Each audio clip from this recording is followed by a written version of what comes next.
Every job for you में आप सभी का स्वागत है दोस्तों। आज की इस वीडियो में हम बात करने वाले हैं हमीरपुर बोर्ड की तरफ से आयोजित होने वाला पोस्ट कोड 817 और 727 के सिलेबस और कौन कौन से इंपॉर्टेंट टॉपिक्स हैं जिनको पढ़कर आप एग्ज़ाम क्लियर कर सकते हैं। डिटेल में यहाँ पे बात करेंगे और कौन सी बुक आपको फॉलो करनी है उसके बारे में भी बात करेंगे। अगर आप चैनल पर पहली बार विजिट कर रहे हैं तो चैनल को सब्सक्राइब कर लीजिएगा और साथ में बेल आइकन दबा लीजिएगा ताकि आने वाली हर वीडियो की अपडेट आपको टाइम से मिलती रहे। दोस्तों वीडियो को पूरा देखिएगा ताकि आपको सारा कंसेप्ट समझ में आ सके। तो चलिए दोस्तों डिटेल में यहाँ पे बात करते हैं।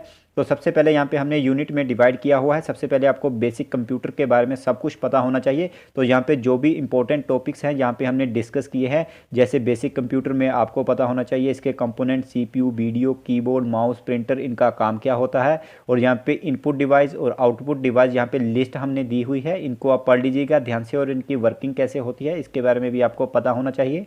आगे है कंप्यूटर की मेमोरीज जैसे रैम, रोम, सेकेंडरी डिवाइस, इनकी वर्किंग कैसे होती है और इनमें से सबसे फास्ट स्पीड किसकी होती है, ये सब कुछ आपको पता होना चाहिए। आगे है यहाँ पे यूनिट्स ऑफ मेमोरी की जैसे nibble, bytes, bit, kilobytes, megabytes, GB, इनके बारे में भी आपको पता होना चाहिए। जैसे 1 केबी में कितने एमबी होते हैं और 1 एमबी से कितने एमबी से 1 जीबी बनता है, तो इसी हिसाब से आपको सब कुछ पता होना चाहिए। और यहाँ पे कंप्यूटर की जनरेशन जो कि बहुत ही इंपॉर्टेंट टॉपिक है। आगे है यहाँ पे मेमोरीज का कंसेप्ट जो मैंने आपको बताया है कि प्राइमरी और सेकेंडरी मेमोरीज में कौन क्या डिफरेंस है और कौन कौन सी मेमोरीज यहाँ पे आती है, जैसे magnetic tape, magnetic disk, CD ROM, ये सब कुछ आपको पता होना चाहिए। सॉफ्टवेयर के बारे में भी आपको पता होना चाहिए, सिस्टम सॉफ्टवेयर कौन से होते हैं, एप्लीकेशन कौन से होते हैं। तो यहाँ पे आपसे ये भी पूछा जा सकता है इनकी वर्किंग कैसे होती है।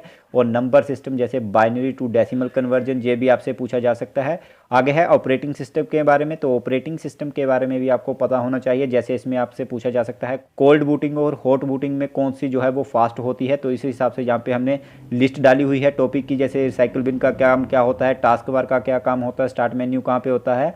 तो ये सब इनके शॉर्टकट्स भी आपको पता होने चाहिए। तो आगे यहाँ पे इन्होंने तीसरा जो बताया हुआ है तो यहाँ पे वर्ड प्रोसेसिंग के बारे में है, जैसे एमएस वर्ड के बारे में आपको सब कुछ पता होना चाहिए।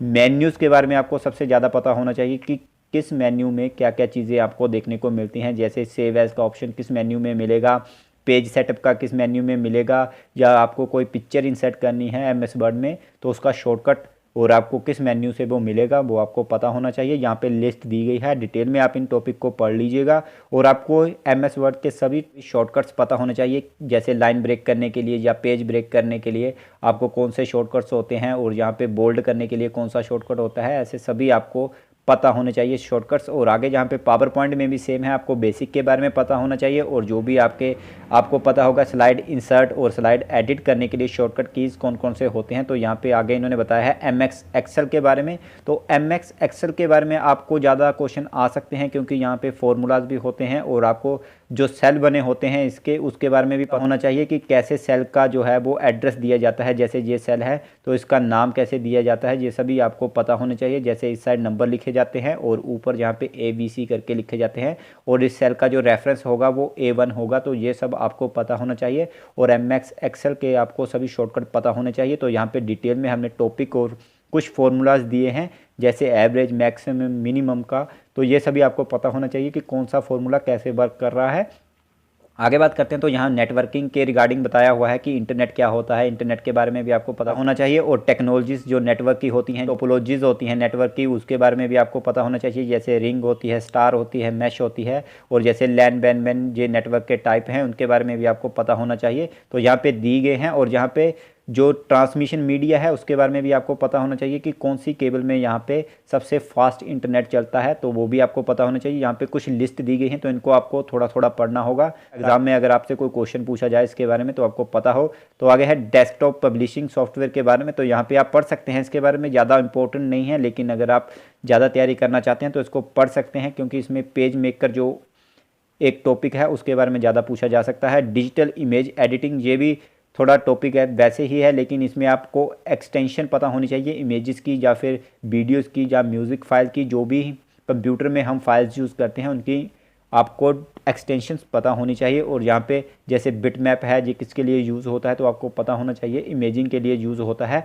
रेजोल्यूशन और पिक्सल्स के बारे में यहाँ पे आपको पता होना चाहिए, बेसिक इसमें यही बात की गई है। आगे बात करते हैं तो यहाँ पे आपको HTML लैंग्वेज के बारे में पता होना चाहिए बेसिक सा, कि कौन सा टैग कैसे वर्क करता है और हेड टैग कहाँ पे लगाया जाता है, बॉडी का क्या काम होता है, लाइन ब्रेक करने के लिए या पेज ब्रेक करने के लिए कौन सा टैग HTML में यूज़ किया जाता है। तो यहाँ पे कुछ टॉपिक इंपॉर्टेंट बताए गए हैं, आपको इनके बारे में पता होना चाहिए। जैसे आपसे ये भी पूछा जा सकता है कि HTML में अगर हमें टेबल क्रिएट करना है तो उसके लिए कौन सा टैग यूज़ होता है, अगर हमने यहाँ पे बुलेट और नंबर यूज़ करने हैं तो उसके लिए कौन सा टैग यूज़ हो सकता है, तो इसके बारे में भी आपको पता होना चाहिए। यहाँ पे कुछ डिस्कस किए हैं इंपॉर्टेंट टॉपिक, वो आप देख लीजिएगा। आगे है यहाँ पे जावा स्क्रिप्ट के बारे में, इसको आप स्किप भी कर सकते हैं क्योंकि ये थोड़ा एडवांस लेवल का है। अगर आप चाहें तो पढ़ सकते हैं इसके बारे में, नहीं तो आप स्किप भी कर सकते हैं। आगे है नेटवर्क और इंटरनेट के बारे में, तो मैंने इसके बारे में आपको बता ही दिया है कि लैन वैन मैन आपको पढ़ना है, और नेटवर्क की हिस्ट्री के बारे में भी आपको पता होना चाहिए। और जहाँ पे आपसे ऐसे भी क्वेश्चन पूछा जा सकता है कि गूगल का सर्च इंजन कौन सा है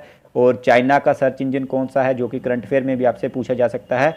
और यहाँ पे आपको ईमेल के बारे में पता होना चाहिए, बिंग क्या है, ओपेरा, मोजिला, ये क्या चीज़ हैं, ये सब आपको पता होना चाहिए। ब्राउज़र के टाइप हैं ये।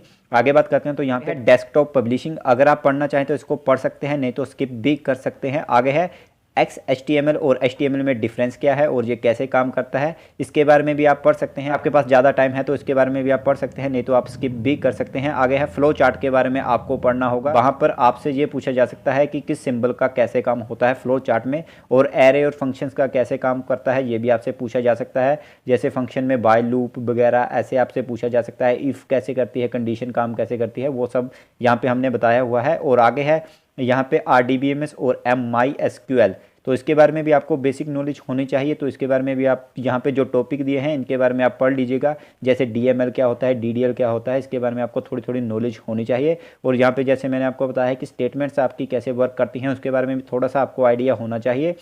अगर यहाँ पर आपने पहले कहीं कंप्यूटर पढ़ा है तो आपके लिए ईजी होंगे ये सारे टॉपिक। और यहाँ पर आपको कर्सर के बारे में भी थोड़ी बहुत नॉलेज होनी चाहिए, जो इम्प्लिसिट और एक्सप्लिसिट कर्सर होते हैं, तो यहाँ पे ये इंपॉर्टेंट टॉपिक हैं। और दोस्तों आगे बात करें, यहाँ पे जो जीके पोर्शन आएगा उसमें से आपको 50 क्वेश्चन पूछे जाएंगे। उसमें सबसे पहला होगा इंडिया जीके का, फिर होगा आपका हिमाचल जीके का, और रीजनिंग, इंग्लिश, हिंदी, ये टॉपिक आएंगे आपको। तो यहाँ पे इंडिया जीके की बात करें, यहाँ से 20 से 22 क्वेश्चन पूछे जाते हैं। एचपी के 10 से 12 क्वेश्चन आएंगे, जिसमें आपको एचपी का एक आधा करंट का क्वेश्चन भी मिल सकता है। और इंग्लिश और हिंदी के 4 क्वेश्चन आपको देखने को मिलेंगे। और बाकी जो बचे क्वेश्चन वो आपके रीजनिंग से आएंगे। रीजनिंग का लेवल बहुत ही इजी रहता है, आप आसानी से उसको निकाल सकते हैं। और हिमाचल जीके के लिए आप हिमाचल दर्पण को भी फॉलो कर सकते हैं। इंग्लिश चाहे तो आप स्किप भी कर सकते हैं, जिनको आती है उनके लिए अच्छी बात है, जिनको नहीं आती है वो इंग्लिश को स्किप भी कर सकते हैं, क्योंकि यहाँ पे 2 मार्क्स की ही आपकी इंग्लिश पूछी जाएगी। और हिंदी के यहाँ पे भी 2-3 क्वेश्चन आपको पूछे जाएंगे। और बाकी जो इंडिया जीके है इसके लिए आप भारत दर्पण को भी फॉलो कर सकते हैं और लूसेंट को भी फॉलो कर सकते हैं, जो भी आपके पास होगी उससे आप तैयारी कर सकते हैं, जहाँ पे लेवल बहुत ही हाई नहीं आपसे पूछा जाएगा।